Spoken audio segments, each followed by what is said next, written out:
എത്രയോ നല്ല ആൾക്കാർ സമയദോഷം കാരണം കള്ളക്കേസിൽ കൊടുക്കുന്നു. എന്നെ ഒരുത്തൻ കൊടുക്കാൻ തയ്യാറായാൽ എന്റെ പഴവങ്ങാടി ഗണപതി നിനക്ക് ഞാൻ മുഴുക്കാപ്പ് ചാർത്താമേ. എന്താടോ തനി പബ്ലിക് റോഡേ കണ്ടല്ലോ കൈമീശി അടക്കാൻ? ഇയാളെന്തിനാ വഴി പോകുന്ന വെക്കിട്ട് അങ്ങനെ ചൂടാവും. എടോ ആൾക്കാരെ ഇടം കൊല്ലിട്ട് വീഴ്ത്തുന്ന എന്റെ ഒരു ഹോബിയാണ്. താൻ പോലീസ് പോയി പെറ്റീഷൻ കൊറോ, അവരൊന്നിനെ അറസ്റ്റ് ചെയ്തോണ്ട് പോട്ടെ. കണ്ടാ? അയ്യോ പോലെ ചേട്ടാ പ്ലീസ് വിടോ. പഴക്കൊണ്ടൊക്കെ ആൾക്കാർ കൊണ്ട് തന്റെ അടവാങ്ങിട്ട് അടി തരാം. താൻ പോലീസിന് ഫോൺ ചെയ്യും പ്ലീസ്, ഡയൽ 100. ഞാൻ കാശ് തരാം. അവരെ അറസ്റ്റ് പ്രാന്തല്ലടോ, വിവരമില്ലാത്തവൻ. ഇത് സയ്യാസാവും.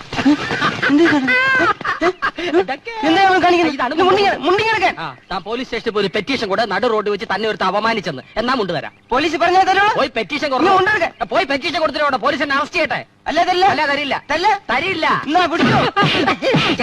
പോലടിച്ചോ ഇയാൾക്ക് വട്ടേന്ന് ഭ്രാന്ത്, കാമഭ്രാന്ത്. ഇനി ഭ്രാന്തെടുത്തോണ്ടും കാര്യമില്ല. ആഹാ, ഒരു പബ്ലിക് ന്യൂസൻസ് ആകാം. പോലീസ് വരുമോന്ന് അറിയണമല്ലോ.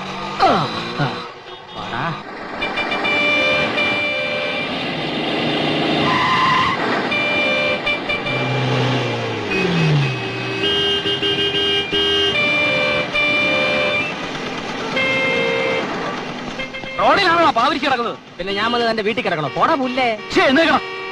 എഴുന്നേക്കാം. പക്ഷെ താൻ എന്നെ അറസ്റ്റ് ചെയ്യില്ല. എന്റെ സ്വഭാവം പറഞ്ഞ എന്നെ അറസ്റ്റ് ചെയ്യോ? ഞാൻ പായും തല്ലാൻ എടുത്തോളൂ. നോക്കപ്പോ ഇത് രണ്ടും ഇല്ലല്ലോ. Good morning sir. Thank you very much. പൂട്ടിക്കോ. ഓ ഇങ്ങനെ അനുസരണയുള്ള ഒരു കുറ്റവാളിയെ നിങ്ങൾക്ക് എവിടെ നിന്ന് കിട്ടും? ഞാൻ വേണേ നിങ്ങളുടെ കൂടെ ഇവിടെ എർത്തായിട്ട് കൂടിക്കൊള്ളാം. നീ എന്തിനാണ് റോഡിൽ പാവരിച്ചത്? പരവതാനി ഇല്ലായിരുന്നു, അതുകൊണ്ട് പായ് വിരിച്ചു. അതൊരു തെറ്റാ? വേണ്ടി വന്നാൽ ഞാൻ ഇനി ജംഗ്ഷനിൽ പാവിരിക്കും.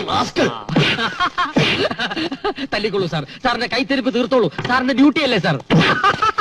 താനും തല്ലിക്കൊള്ളൂ. സന്തോഷം. എന്നെ ഇവിടുന്ന് പുറത്തു വിട്ടാൽ ഞാൻ രണ്ടെണ്ണത്തിനെ കൊന്ന് വീണ്ടും ഇവിടെ തിരിച്ചു വരും. എന്നെ ലോക്കപ്പിൽ അടയ്ക്കൂ പ്ലീസ്. പറയുന്നു ഇവനകത്തിട്ട് അവൻ അണ്ടറിൽ തൂങ്ങും. ഊരിക്കളയാലോ.